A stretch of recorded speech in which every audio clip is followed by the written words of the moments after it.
So, welcome to Coaching Boost number 27, which is weight management. We may notice weight gain as our hormones change, which is also made worse with muscle loss. And then it's all compounded by the usual weight loss methods not working at all. And for me, I talk a lot about taking the myth and misunderstanding out of menopause, weight gain, weight loss, and everything in between. It's not just one thing, but the one thing I do know around weight management is what worked in my 20s and my 30s does not work over the age of 40 because our body changes.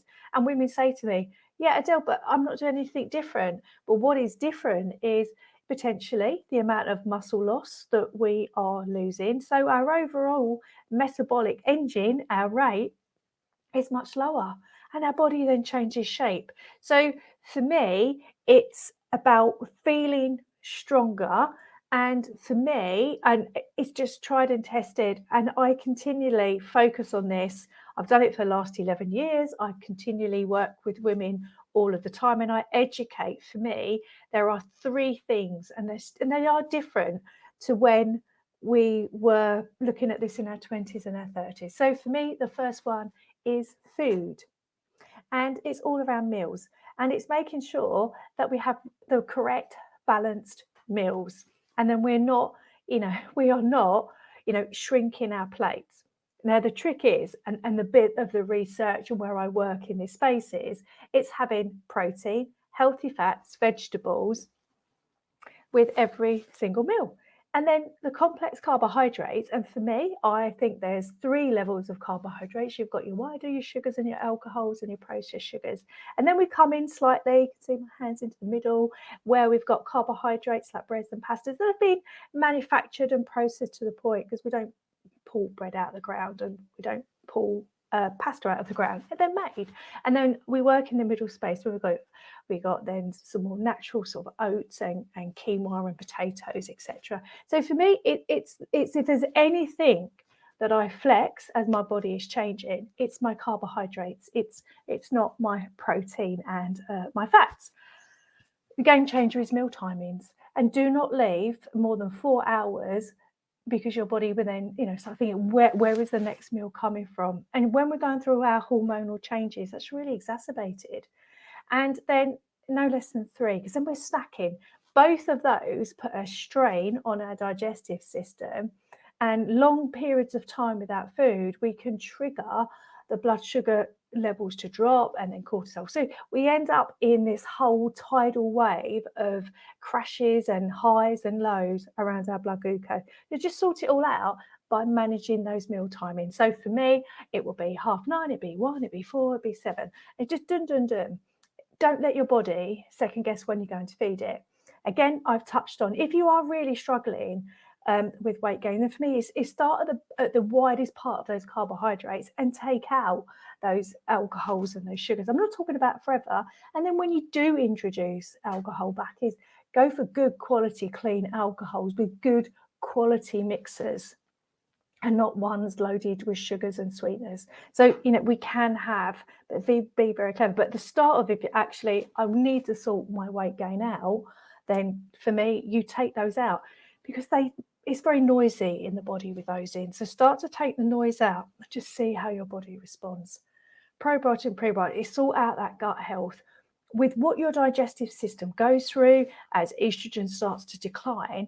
Is really make sure you've got good, strong probiotic and prebiotics. So you're really fixing that gut to allow. People talk about we are what we eat. We're not. We are what we absorb, not what we eat. I can eat the best quality foods, but if I'm not absorbing of them, then again, I might as well not have them.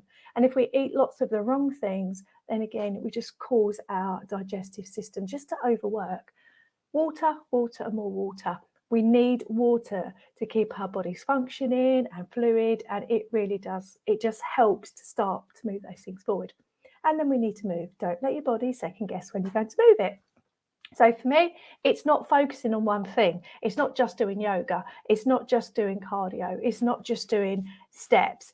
For me, it is across all of those 4 principles, which is why I've pulled them together with my now infamous 4 S's. So it's strength training. You have to build back that lean muscle and also protect your bone density and joint structure.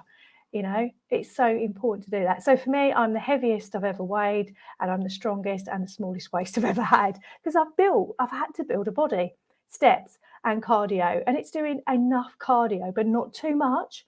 You've got to have balance around your cardio training, stretching. We've got to keep those joints supple and flexible, and making sure that as we are training and everything around our body from a stretching point of view is so overlooked. Yoga fits in this space, and yoga is absolutely brilliant for that.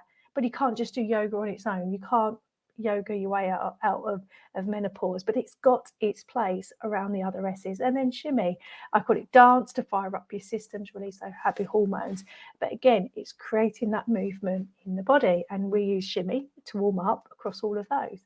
And then sleep. Don't let your body second guess when you're going to go to sleep and wake up. It's a consistent schedule is an absolute game changer. And for me, this is the fundamental bit that's different in your 20s and 30s. Our body is going through so much as the hormones are changing.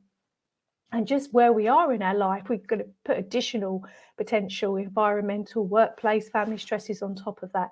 Your body cannot do and repair itself and do its housekeeping and get rid of the waste unless you sleep. And I know how tough that is. So that's why we have a module on so all the other 40 changes, including disruptive sleep. But it really is, to me, it's an absolute game changer. And I've pushed my body to the limit, and I've seen how I can completely change my body shape working on food, move and snooze, but it never worked without the snooze. So I've got lots of rigor around this. And also, it's not just my story. I've got plenty of other stories from women where this has completely changed the way that they do things. So for me, weight management, loss, gain, and everything in between, you really do have to think differently. And what got you here in your 20s and your 30s will not get you through to your 40s, 50s, 60s and beyond. You really need to reframe food. So I talk about food as eat to perform. For move, you have to move to function. You've got to create function. You've got to create this frame to enable you to, support your weight, but more importantly that, investing in your future self, and you have to sleep. So that was a slightly longer coaching boost on weight management as part of the Business Woman's Menopause.